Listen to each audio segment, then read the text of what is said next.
Welcome to the SCHEELS Outdoors podcast, your source for information on hunting, fishing, and all of your outdoor passions.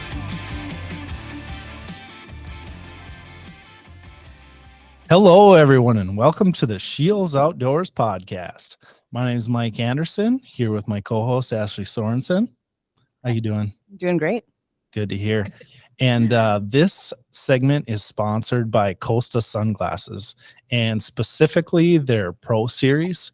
They're designed for the angler, and they're polarized. They come in 6 of their favorite styles, and they're just a great all-around sunglass for fishing. And the person that we have today is going to talk to us a little bit on it, but we're going to hear a little bit about his backstory and a few other awesome things first. So we have with us Jason Christie. How are you doing today?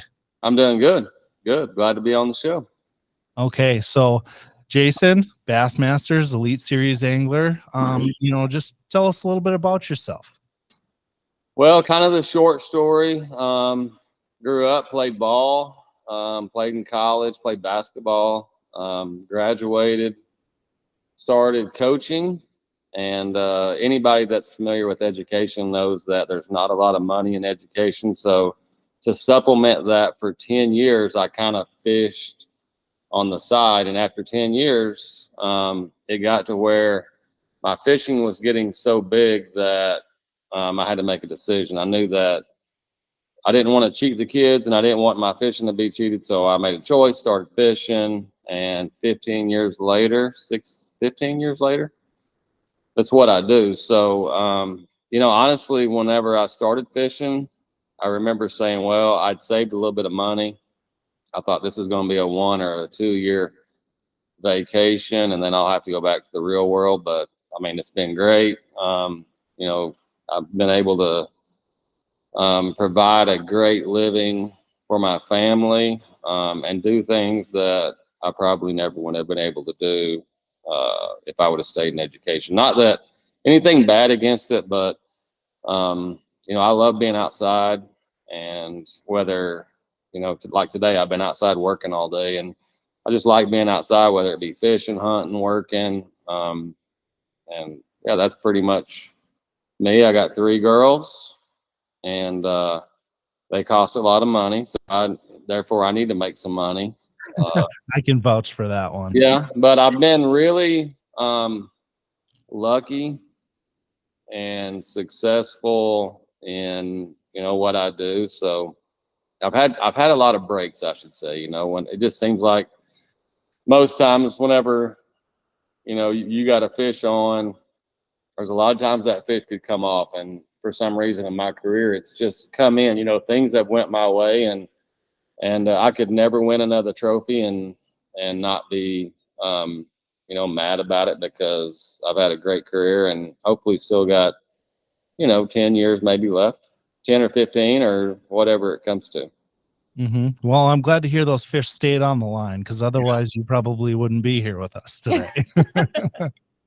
Yeah, I find it pretty interesting how you talked about how you used fishing as an income source for your other activities, because usually it's the other way around. You're working your butt off to be able to go fishing. But one of the good things in Oklahoma, like even to this day, from late February till October, pretty much, if not every weekend, every other weekend, I was able to go fish for 15 to 20,000.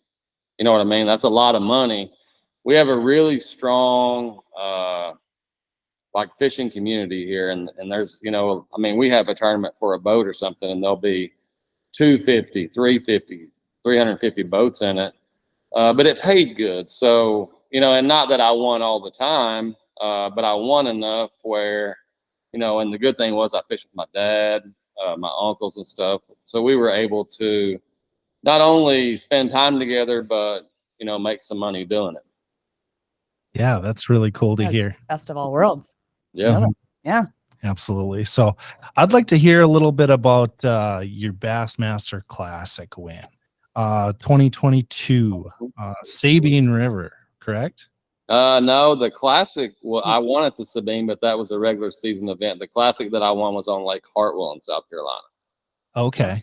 Yeah. What's it like to win a Bassmaster Classic event? Oh, it's I mean, it's weird.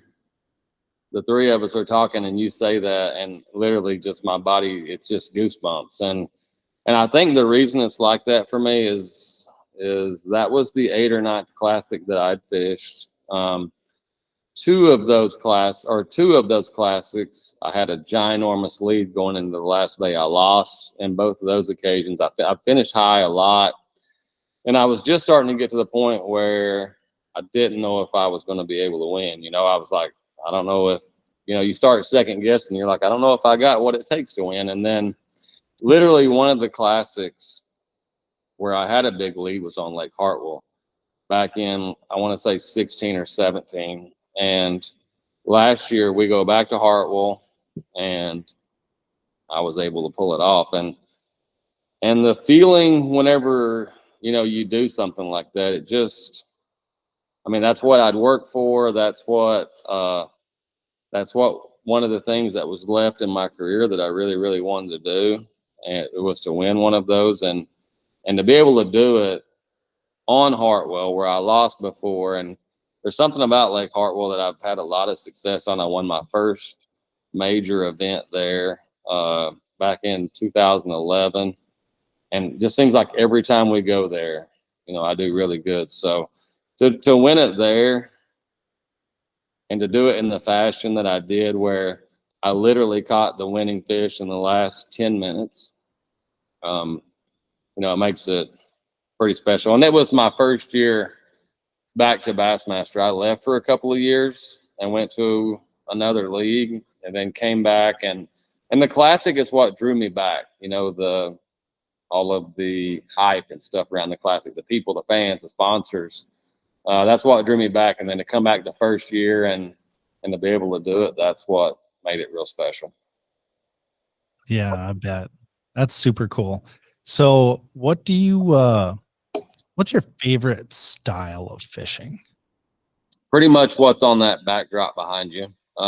You know, if you go fishing, you're like, I'm scared to throw over there because I'm going to get hung up. That's the kind of stuff that I love to fish. I mean, just the gnarly, get back in the trees, fish, you know, fish shallow. Even though I've won a lot of tournaments deep and done really well deep, I just, you know, my comfort zone is I mean, perfectly right behind you, just the thick stuff. And, you know, fishing in areas or fishing and doing things that I know I'm not going to catch a lot, but, you know, I'm fishing for big ones. That's just, that's how I grew up fishing, because like we talked about back in those years when they gave boats, well, first place would be a boat or 20 grand and second place would be 2,000.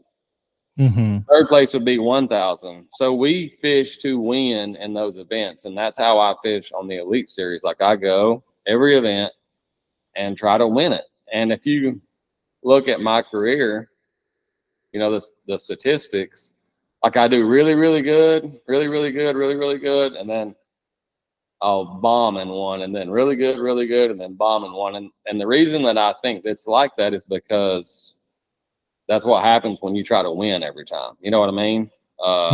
Makes a lot of sense. Go big or go home. Yeah, I know that. And I know that if there is a weakness in my fishing, it's that. But also on the other hand, I think that one reason that those trophies are behind me is because that's how I fish. You know, I may not do good in one. Last year, I won the classic. The very next week, we had an event, and I finished second from last. The very next week, I win the next event. So you know what I mean? That's kind of how my career has been. Not so dramatic, but that's how it goes, and that's how I fish. And what's funny is I'm too old now to change. That's how it's going to be. Lots of highs, some lows. Yeah, exactly. And that's where I've been fortunate is I've had way more highs than lows. And I think that's what makes the highs so special is the lows. You know what I mean? Oh, absolutely. Mm-hmm. Most definitely. So I'm listening to you talk here, and for the people that are watching this on YouTube, see the video portion of it, you have a bunch of bucks on your wall, and I'm trying my best to pay great attention to all the stuff you're saying, but I find myself looking at all these bucks, and that must be one of your favorite things to do when you're not in a boat, correct? It is. I say this. I couldn't fish if it wasn't for deer hunting, and I don't think I would deer hunt I don't think I would deer hunt if it wasn't for fishing. What I'm saying is, there's guys out there that fish professionally. They fish year round, and I can't do that. Like, I have to have that restart every year, and even towards the end of the season, you get into that August, September. You start getting I start getting a little bit of the burnout effect, the traveling, the being gone, the fishing and stuff like that. And I know that's probably bad to say, I fish for a living, but you just start, you're kind of ready for something. So literally the last tournament, usually I'm done. Like, I don't do anything. Now, last year we started the YouTube thing, and it's changed that a little bit. I'll do a little bit of filming. But most of it takes place in the shop here. But I mean, when fishing's over, that's what I do. And the funny thing about it is, when I start deer hunting, I try to hunt every day. I mean, twice a day. Is he speaking language? Oh yeah.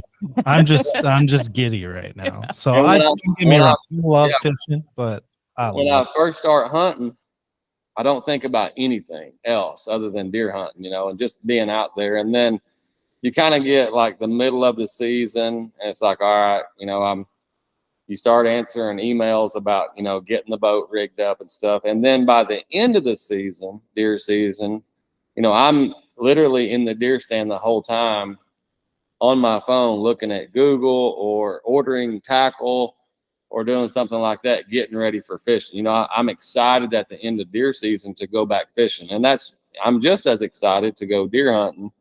So that's what I'm saying, is they both complement each other. And it's just the fact that after a long season, going in the woods, not having anybody around me, just sitting in the deer stand, they complement each other. And, I've had people approach me, hey, you need to do a hunting show and this and that. And I've dabbled in it some, but it's just the thought of working working. That's my downtime, and the thought of having a cameraman the whole time and stuff, it's just more work. I don't think I'll ever do it. But I like to fish. I really, really do. I like it a lot, but I love sitting in that deer stand. Yeah, I'm with you 100%. I'm glad you do like fishing, because you're really good at it, so that's yeah. good. Yeah, it's just funny, and it's, everybody thinks, and I have the best sponsors, because a lot of those sponsors, they understand me. Like, once 9 months out of the year, when we're in the fishing season, I'll work my butt off. I'll do whatever I want to do, but they all understand what I do in the off season. And really, nobody bothers me. I mean, something comes up, an interview or, an appearance or something like that. Absolutely, I'll go do it. But they hardly ever call and say, hey, we need you to go a week to do this or that. They all respect that. They understand that. And that's why, if you look at my core list of sponsors, I've been with them my whole career. We have a business understanding and a mutual respect. And I love it. Yeah, well, speaking of sponsors, talk to us a little bit about how you got hooked up with Costa and your relationship with them. So, it dates back to a lot of years ago. Actually, probably about the time I started fishing. You start dabbling in things, and you try different things. This is before, I was literally had a sunglass sponsor. And I remember that I was going fishing, and there was just a year, and I forget what the year was. And I was fishing, and I started getting these headaches, almost like an allergy headache. And they would always happen towards the end of the day. And I have a friend that is an eye doctor, whatever that's called. Optometrist. Optometrist. There you go. And I was talking to him about it, and he said, I'm going to probably say that, there's something with your eyes. So I'll go get my eyes checked. Eyes are good. And the optometrist asked me, he said, well, what kind of sunglasses do you wear? And I told him, and she wasn't familiar with them, but she's like, you might try another pair of sunglasses. And literally the ones I was wearing were like these really, really cheap, just that's what I could afford back then. Yep. Talking like your $15 gas station. Yeah. I don't know if you guys, the people watching can tell, but I have a ginormous head, just big elephant head. So there's not a lot of frames that fit me. Well, I got a hold of a frame, and, back then, and I was familiar with Costa a little bit. So it all made sense. I like the frames. I start wearing them. Headaches go away. And in talking to the optometrist after that, she was just like, you get in some of these cheap glasses and they can actually kind of distort your vision. For example, I've been on a skid steer all day. The front windshield is kind of bowed like this. Actually, it doesn't have a wind. I busted the windshield out of it. It's plastic, but it's bowed. Well, it can kind of weird you out because it makes it look different than it actually is. And I kind of think that's what those sunglasses are doing. Long story short, I buy some Costas and the headaches go away. And I wore those. I was paying for them and all of that. And then I'm going to be honest. Then I had a buddy that had a sunglass company. He wanted to sponsor me. That lasted a year or two. I wasn't happy. The good thing about the sponsor lineup that I have is honestly, every sponsor product that I use, I feel like is the best that I can get. I'm in that part of my career where if I want to use this or I want to use that, I can pretty much use it. So I did that for a year or two, wasn't happy with the frames and stuff, and went back to Costa. Been there ever since, probably 10 years, 12 years or something like that.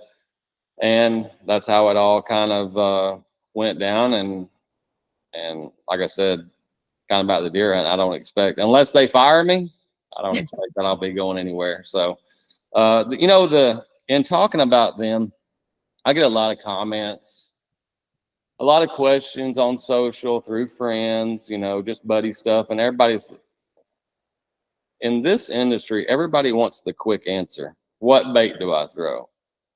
What rod do I use? Well, there's different situations, there's different lakes, there's different times of year, all of that stuff. It is the same way with sunglasses. People ask me, well, what if I had to buy one pair of sunglasses, which ones do I go get? And you can't answer that, because I can tell them what I use, but everybody's eyes are different. You know what I mean? Like, I have really light eyes, which means that I need a lot of shade. Like when I go out of this shop, I have a pair right there on my head. When I walk out, it's immediate. It's almost a reflex that I put sunglasses on, because my eyes are so light. So I use a darker lens, blue mirror, and I probably wear those 80% of the time. I have buddies and I know people that lens is too dark for them. They have darker eyes. They may have brown eyes or something else. They may have large eyebrows that shade their eyes. You don't know, but they don't want that dark of a lens. You know what I mean? Their frames are different. So my advice to them is go to a SCHEELS or go somewhere and try on the frames that fit you. I wear Tuna Alley because they fit the big-headed, elephant-headed guys. And then as far as lenses, you just have to kind of play with them. I pretty much wear the blue mirror 80% of the time. And then I like the sunrise mirror if, like, early in the mornings at takeoff or low light conditions, I'll wear those. So it's really a hard question to answer when somebody wants it. But the good thing about Costa is they make something for everybody. My fiance, she wears them. My kids wear them. And what's funny is they all wear different things. You know what I mean? Mm-hmm. Because it different fits, different heads, different eyes. So And that's interesting about the dark and light lenses too. yeah. And I was reading something that you sometimes even have like 4 or 5 pairs with you. Mm-hmm. Oh, just in the boat, I carry, I don't know, 7 or 8 pair. You know, I'll have 2 or 3 Coast. I mean, 2 or 3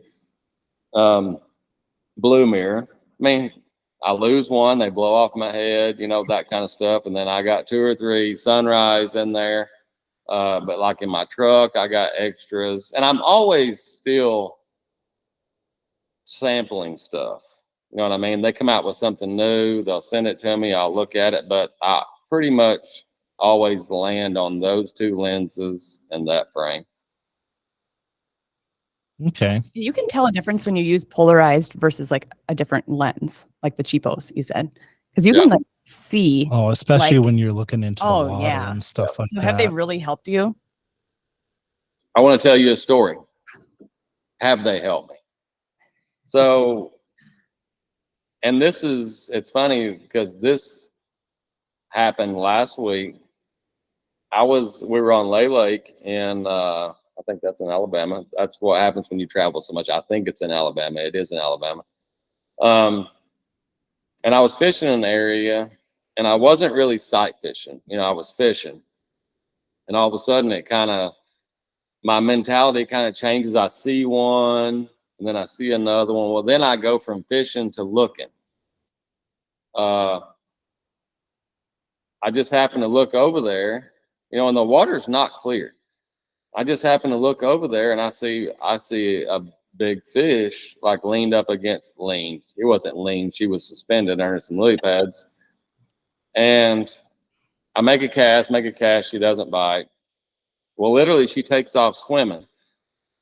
And I follow her for a little bit, end up catching her on a lake where up to that point, 6 pounds was the big bass. This fish weighed 9 1/4. Oh, that's a good one. Yeah, 9 1/4.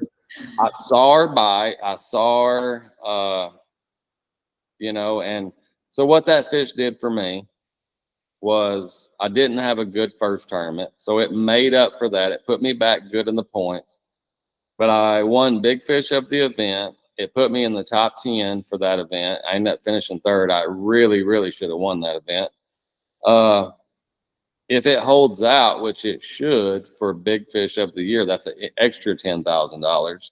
So I put about $25,000 to $30,000 on that one fish, on that one bite. I don't have those. I don't have those on. I don't see that fish. I never make that cast. So, yeah, if people watching, if it always happens, you know, very seldom do I go and spend all day looking at them and catching them. A lot of guys do that fish the Elite Series. I'm more of the guy that likes to just fish, but it seems like the last few years, there'll just be one of those instances a day that I see something that I get an extra fish. Like I caught that big one. And sometimes it's not seeing a fish. Sometimes I'm going down the bank and I'll look out there and I'll just see like a stump or something that's underneath the water that you wouldn't see. And I'll cast over there and catch one. You know, it's just those kind of things. And one extra fish a day or even an event, that equals points. Points equals money, and money equals happiness. I'm just kidding, but money's really nice to have. Yeah, it is nice to have. Yeah. Absolutely. And a 9-pound fish is probably nice to have too. Yeah. Yeah, that's very cool. Very cool. Can you talk to us a little bit about like Costa initiatives and their anniversary? Like you go to their website, you see they did like a 35 beach cleanup for their 35th anniversary. What do they have in store for 40 this year? You know, one of the things that I think I'm most proud of in this industry is it seems like the last 5 or 6 years, and probably even longer than that, several of my sponsors, including Costa, and Costa has been one that's that's really pushed this initiative is just the conservation part of it, the cleanup part of it. And I know one of the things that Costa wants to do is move away from all of the plastic. And one of the stories I tell people around here about this all the time. We travel a lot. Well, you go you go up to like New York. You know, we were literally up there last year, and we're driving down the interstate, and you just, we get to talk, and you're like, God, the roads are so clean. You don't see anything in the water as far as trash and stuff like that. And when I say anything, like we did this last year. We would be driving, be like, all right, tell me when you see a piece of trash, and you'd go a mile or two and be like, oh, there's one. And I see that, and I think about that when I go fishing. That's some of the things that you see. And not only, like the lake, there's a lake literally right here that I fish on all the time. It's not that anglers are going out, just throwing trash out. It's that the water that comes into this lake literally comes out of a town. You know what I mean? So that stuff that's discarded there empties into the lake. It's not just one, it's a lot of people that are kind of at fault on this, but you get to noticing, hey, that's plastic. That's, so one of their biggest efforts is to kind of try to do away with that, to clean up a lot of this stuff. And it's funny, as I get older doing this, that's one of the things that is important to me. I've tried to start some things around here as far as, all I can do. I shouldn't say all I can do. The best thing that I can do is really focus on my area, and then put pressure on other guys to focus on their area. And then if everybody focuses on their own area, then we're good. You know what I mean? Mm-hmm. So it's funny how my mentality's changed. I mean, 20 years ago, if I was fishing down a bank and there was a water bottle floating, I don't know that I would have done anything. I'd be like, somebody shouldn't have put their water bottle out. Now it's, I'll take 5 seconds, reach over and pick up that water bottle and put it in that Skeeter has a trash can in it, put it in the trash can and discard it with the rest of my trash for the day. So just some of the cool things that they're doing. We got to do something. If we don't do something, our kids, I don't know if they'll have a lot of places to fish. Agreed. It's a good mentality to have. Just leave this world a little bit better than how you found it. I like that. Yeah, exactly. Love it. So, before I let you go here, I definitely need to hear a story from you. So I'm, being a social media guy, I do a little bit of creeping on your social profiles. And I see this really nice, trashy looking buck that you got pinned to the top of your Instagram page. And I need to hear the story on this thing. Oh, it's going to take 5 or 10 minutes. I have no problem with that. Okay. So I have a really good place in Kansas to hunt. And I went up there last year. One of the neighboring properties is a friend of mine. And he told me, he said, hey, there's this deer that's living on my property. You might just be aware, and he's a giant. I'm going to try to make this as fast as I can. And so I get up there, and I'm actually in the stand, and I look out there a couple 100 yards, and I see these 2 big bucks, and they're chasing a doe. They do it all morning, and no matter what I do, call, rattle, or whatever, they're not. They have what they want right there. Well, they fight, and one of the bucks, the smaller one, he comes to me, and he has 2 main beams on one side. I've never killed one like that. I could not turn him down. So I take this deer, and I look out, and this is a morning hunt. I look out there, and I'm like, that deer made this deer look little. So I call Shannon, my fiance, and I said, hey, she was supposed to come the next day. She had a rifle tag. And I said, hey, get up here, bring the camera, take pictures of this deer, and then I have a deer that you're going to shoot. She's like, all right. So it's 2.5 hour drive. She loads up, heads up there. And when she gets there, she says, hey, I need to work a little, before we go hunting. And that's fine. She had just got a new dog. He was running around her. He's probably napping now. Tucker. Well, as she's working, he finds some rat poison behind the TV. Uh-oh. Yeah. And I catch him, and I think that I caught him in time, but we didn't know. So anyway, we spend the rest of the afternoon with Tucker, so we don't go hunting. He is at that deer stand all afternoon. Like if we go hunting, she kills this deer. This deer last year was 200 inches. So we don't get him killed. He doesn't live on me. So after that day, he's pretty much gone. This year, he does not show up on me. I got no pictures of him. And we are at Thanksgiving at her house, which is about 3 hours away. And I look and I get my first picture. It's like at 9 o'clock in the morning. And I got a rule: when a deer doesn't live on you and he travels and he's on you, you got 3 days. After 3 days, he's gone. In my experience of hunting, you have 3 days. So day one was Thanksgiving. He showed up. The next morning, we're sitting around there. He shows up again. And I'm 3 hours away at her family's function. So, and I'm trying to think of a way to get out. So I'm just like, I'm just going to have to tell her or ask her. So I was like, hey, this deer showed up. Do you mind if I, take off? And she's like, absolutely not. I literally walk outside to leave, and I forget that usually we drive my truck, which has all of my stuff in it. We had drove her car or her 4Runner. So then problem number one. All right. So I call my mom. My mom meets us halfway. She takes me to meet my mom. And literally all of this happened in one day.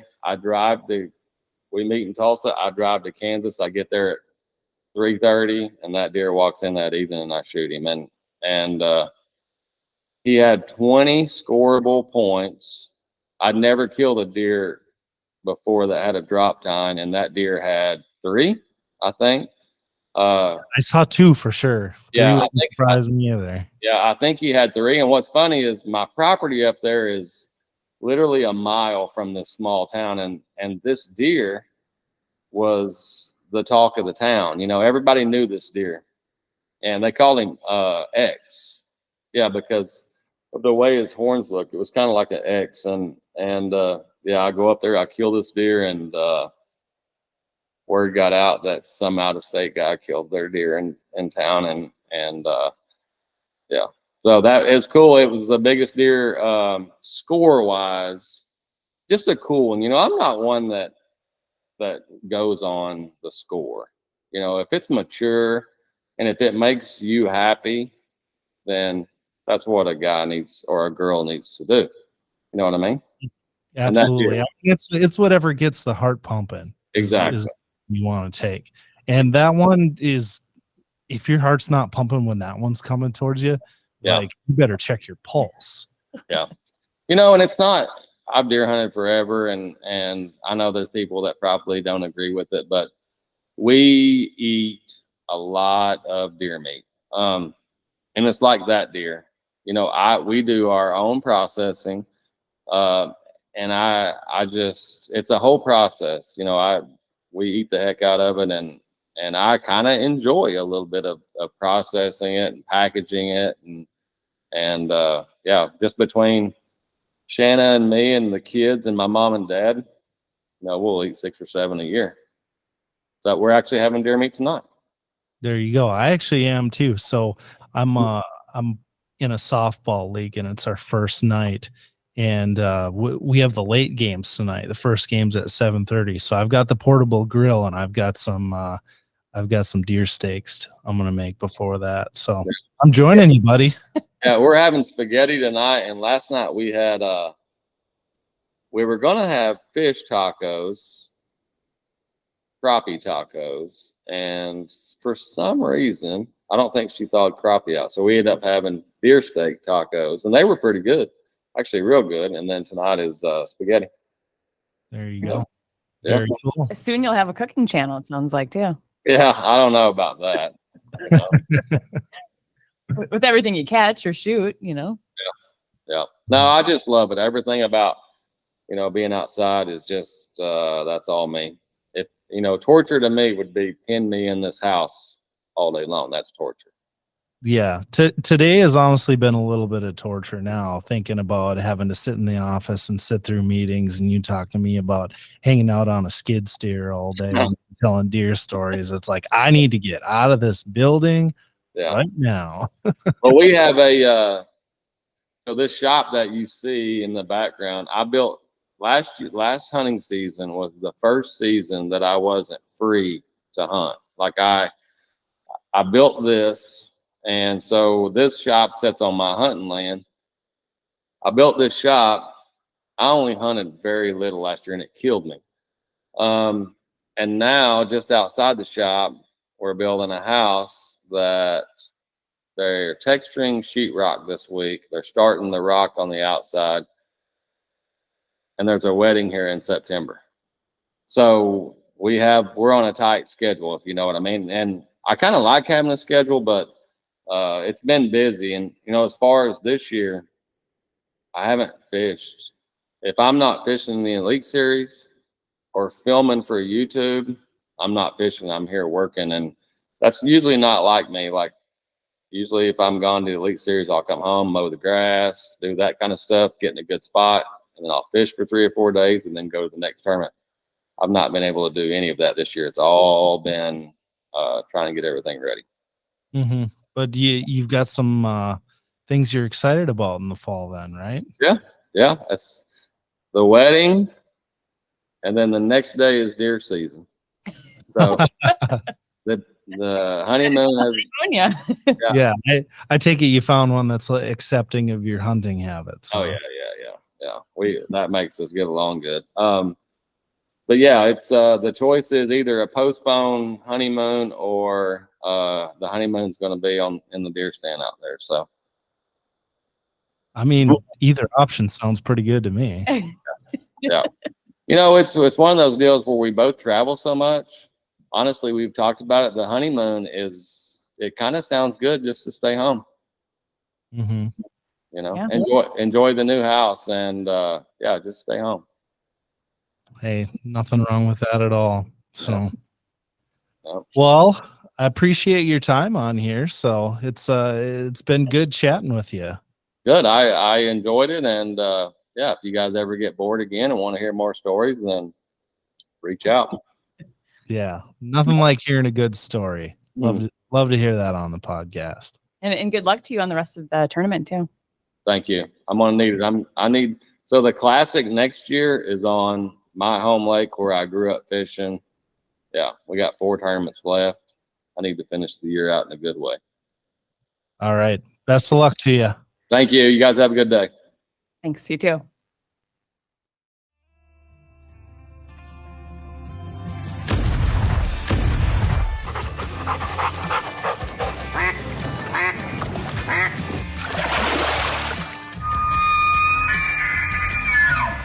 Thank you for listening to the SCHEELS Outdoors podcast.